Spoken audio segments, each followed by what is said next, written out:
नमस्कार दर्शक बंधु जानिबा कराटिया भेंडी चाष किपरि और केमिति करा जाए एवं केउ भेंडी लगेवा द्वारा आमर भेंडीटी अन्य कौन सी रोग आक्रमण कर न थाए बा या सहन शक्ति व्यन अटे। तेणु डेरी नकर आसतु जानिबा एई कराटिया भेंडी को या फेब्रुआरी मासरे या रोपण करा जाई थाए एवं यार 15 दिन पर खड़ा खुसा करी तम सार आपण दे पारिबे एवं पानी यथेष्ट भाव में मड़ाई देवे जाफल कि आपण को सही भेंडीटी ठीक 40 दिन पर आपणकर अमल आसीज एवं आपण अमल करें। तेणु तो भेंडी को आपण प्रथम देखिए या साइबी रोग बेसी होता है। तेणु यही साइबी रोग को आपण नियंत्रण करने पड़ता है।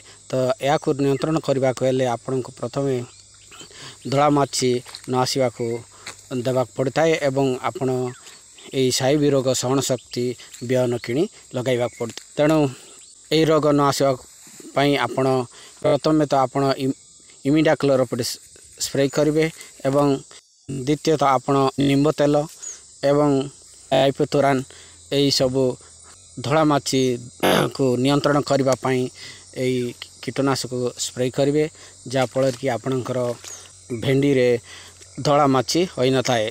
तो यह सत्वे आपण को प्रति 7 दिन 8 दिन मध्य जलसेचन करने पड़ता है। बारंबार जलसेचन जदि करेंगे ना ता द्वारा मध्य या साइबी रोग होता है। तेणु मुख्य समस्या हूँ साइबी रोग या दला जदि हो जाता है तेबे आपणकर 100% आपणकर भेंडी नष्ट हो जाता है जहाँफल कि आपण संपूर्ण भाव में क्षति पड़े। तेणु आपण यही सब रोग पाई आपण प्रतिकार करेंगे। तो जानिबा यही भेंडी मंजीटी कौन यही भेंडी मंजीटी हूँ एडवांटा गोल्डन सीड्स रो सुभद्रा भेंडी अटे। तेणु आपण मैंने यही भेंडी मंजी आनी आपण लगातु एवं अधिक लाभवान हूँ। एथिरे साहिबी रोग सहन शक्ति अच्छी।